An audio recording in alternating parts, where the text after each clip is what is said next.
Tvoj deň v práci skončil. Niekoľkohodinová šichta a ty si nepraješ nič viac ako ísť domov a oddychnúť si. Ale čo ak ten domov nemáš? Ťažko vieme pochopiť, aké to je nemať domov. Možno to nikdy nepochopíme a možno sa práve my v takejto situácii raz ocitneme.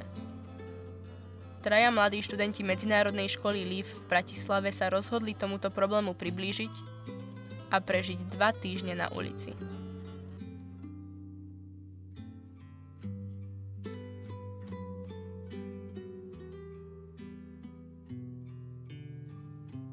Já doufám, že bude člověk se širší perspektivou, člověk, co bude schopný pohlížet se na svůj život, ale i na životy ostatních lidí a na svět kolem mě celkově.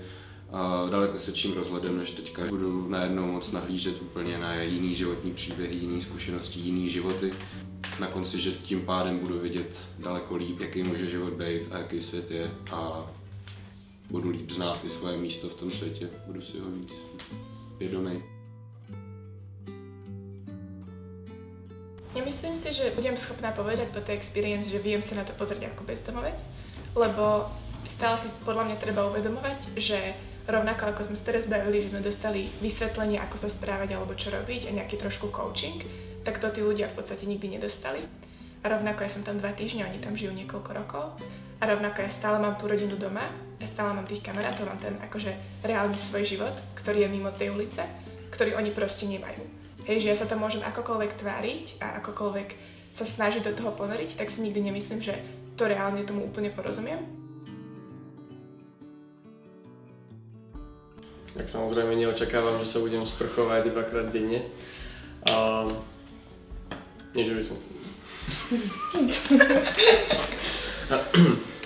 Ja sa teším práve na to, ako sa budem s ľuďmi rozprávať, čo sa nové dozviem, pretože si myslím, že vtedy si tak uvedomím, že dobre, tak záleží predsa aj na trošku iných veciach, keďže som stredoškolák, ktorý má v podstate asi všetko, čo si môže povedať, je zvyknutý na hrozne veľa vecí. Aké to je nadobudnúť ten pohľad človeka, ktorý jednoducho nemá až tak veľa vecí na výber a uvedomiť si, že možno na tom ani až tak nezáleží, že sú iné veci, na ktorých záleží trošku viac. No a dnes sme mali tréning nekonfliktnej komunikácie a budeme mať aj tréning sebeobrany. Vlastne zajtra už pomaly sa budeme presúvať do Bratislavy, kde potom strávime 12 dní na ulici. Ja budem pracovať v Depol, čo je nocľaháreň pre ľudí bez domova, ale študenti teda 12 dní by mali byť naozaj že vonku. Ako podľa mňa je toto brutálna skúsenosť a ja by som to každému jednému odporúčila. Verím v to, že tá skúsenosť ich ešte viacej ako primkne k tomu, aby vnímali veci tie sociálne nejak lepšie.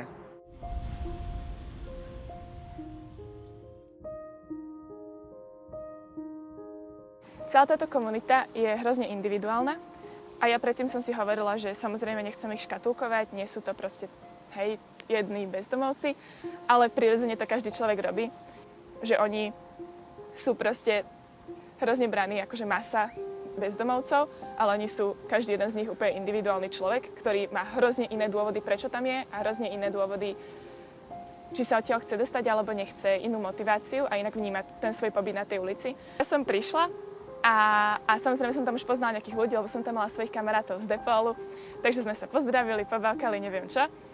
Chlapec, ktorého som ani nepoznala a on si ma pamätal z Depolu, tak mi kúpil obed, bez toho, aby ja som o tom vedela. Prišla som tam a sedela som a ešte akurát som sa začala baviť s jednou pani a tam mi išla kúpiť kávu, proste bez toho, aby som hocičo povedala, lebo chcela si so mnou dať kávu.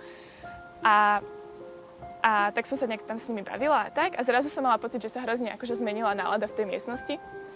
A nevedela som úplne prečo a videla som, že tá pracovníčka sa akýmsi spôsobom proste trochu háda s tými ľuďmi. Začal jeden chlapík, ktorého som tiež nepoznala, kričať, že nechajte ho robiť svoju prax. A zakričal to asi 5 krát a strašne sa hádal s tou pracovníčkou. Ja som vôbec nerozumela, čo sa deje. Potom si sadol vedľa mňa a z toho, čo hovoril, som vlastne pochopila, že ona ma chce vyhodiť, lebo proste nie som bezdomovec a že asi tam nemám čo robiť. On a potom odštartoval to, že asi 5 ľudí, ktorí tam boli, z toho niektorých som poznala, niektorých nie, začali proste s ňou sa hádať o to, aby ja som tam mohla ostať, lebo proste ja som jeden z nich a ja mám právo proste byť v tom, akože na tom mieste. a že oni sa chcú so mnou rozprávať. A potom si ten chlapík sadol vedľa mňa a povedal, že a mal jedlo a povedal, že vieš čo, ja ani nemám chuť jesť. Že toto nie je normálne, že proste ty máš právo tu byť. To bolo fakt proste úplne, že wow. Že je hrozne dôležité byť ľudský. A to práve kvôli tomu, že bezdomovectvo si nesie so sebou nejakú stigmu. A je stigmatizované. A veľakrát ľudia na ulici môžu odignorovať bezdomovca, alebo mu povedia, že choď pracovať. A to som vlastne akože zažil raz, keď som si skúšal to žobranie. Nebol to veľmi príjemný pocit a je to dehonestujúce, lebo človek si potom priznáva a sám sa nejakým spôsobom podraďuje.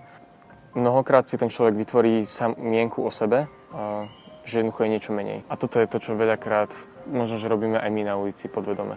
Keď sa správame, keď jednoducho z tých ľudí nejakým spôsobom nevšímame, alebo povedzme sú predajcovia notabene, ktorých úplne odignorujeme, keď nás oslovia. A teraz nehovorím, že by sme mali od každého kupovať notabene a každému prihadzovať peniaze, ale aspoň sa prihovoriť k tým ľuďom a dať im nejaký pocit ľudskosti, lebo to je to, čo veľakrát nezažijú, že veľakrát zažívajú odsudzujúce pohľady. A nezažijú ani jednoduchý pozdrav. Alebo sa ich nikto nespýta, ako sa majú. Mi našiel na záchode tých dvoch chalanov, ako holili nejakého nášho klienta žiletkami asi hodinu, lebo chcel mať akože účes. To bolo skvelé, takými jednorazovými žiletkami mali 3 a s tým celú hlavu oholili, už to neholilo a oni sa s ním trápili. A potom on bol strašne vďačný. A také príbehy, čo oni tu zažívajú, podľa mňa toto je iba jeden z mála. Že oni tých vzťahov určite stihli o mnoho viac, podľa mňa. Si povedala, že to bol strašne zaujímavý zážitok ich vidieť v tej pozícii tých klientov a hlavne ako sa do toho vžili. Vlastne nemali akúkoľvek zábranu, či už sa ísť zasprchovať, ľahnúť si na posteľ vedľa ďalších 10-15 ľudí v izbe a v momente od prvého dňa s nimi ako nadväzovať kontakty a počúvať ich príbehy. V životě absolutně neexistují žádné jistoty. Že vlastně jediná jistota, kterou člověk má, je on sám. Protože na ulici jsme potkali lidi mladí, starí, lidi, co nedokončili základku a lidi, co měli vysokou školu, co měli několik jazyků a procestovali svět. A tak či tak se všichni ocitli na ulici. A vlastně v životě stačí, aby se sešly 2-3 nečekané věci špatný naraz. A člověk je najednou na ulici a ve srabu ani neví jak. Spali jsme i pod mostem. A já jsem vlastně celý den strávil tím, že jsem chodil po městě a hledal jsem jako to místo. Než člověk najde to místo, tak jako ve stresu je nervózní. A pro nás to je jednodušší tím, že nevím, za 2 týdny se na ulici umřít nedá, ale pro lidi, kdyby jsme nic nejedli ty 2 týdny, ale pro lidi, co tam žijou jako neustále a musí tenhle stres prožívat každý den a mají ho vlastně i dlouhodobě, že absolutně nevědí, co s nima bude, až budou starý, anebo co s nima bude za rok, za 2, tak to je, nevím, to si nedovedu představit. Oni všetci traja sú strašne empatickí, všetci traja už prišli s obrovským balíčkom toho srdca, ktorý oni do toho dávajú. A myslím, že to, čo v nich to možno spraví, je to, čo s tým budú robiť ďalej. Že ako keď my hovoríme o leadershipe na akadémii, tak myslím, že toto je cesta k leadershipu. Že to nie je len o tom, že ja zarobím peniaze, niečo niekde predám, idem do politiky, lebo môžem, lebo viem rozprávať, lebo mi to páli, ale že tú realitu, ktorú žijú ľudia, že ju poznám vlastne z tej vlastnej skúsenosti. Bo inak to neviem zmeniť v momente, ak to jednoducho nezažijem na vlastnej koži. Takže myslím, že toto ich zmení do budúcnosti, aj keď nie budúci rok, tak verím, že o 20 rokov tu vidíme naozaj budúcich lídrov, ktorí zlepšia našu krajinu. Oveľa viac ako dať proste každému tomu človeku, ktorého vidíš euro, mu pomôže, keď sa zastavíš a akože, už len keď sa usmeješ a pozdravíš, aj keď má ten človek zareagovať zle, tak je to vec, ktorá proste fakt si myslím, že ich poteší, lebo majú pocit, že presne tam nie je úplne tá hranica v tej spoločnosti. A proste keď ješ okolo nich, tak sa zastavíš, že spýtaš sa ich, ako sa majú a čo potrebujú.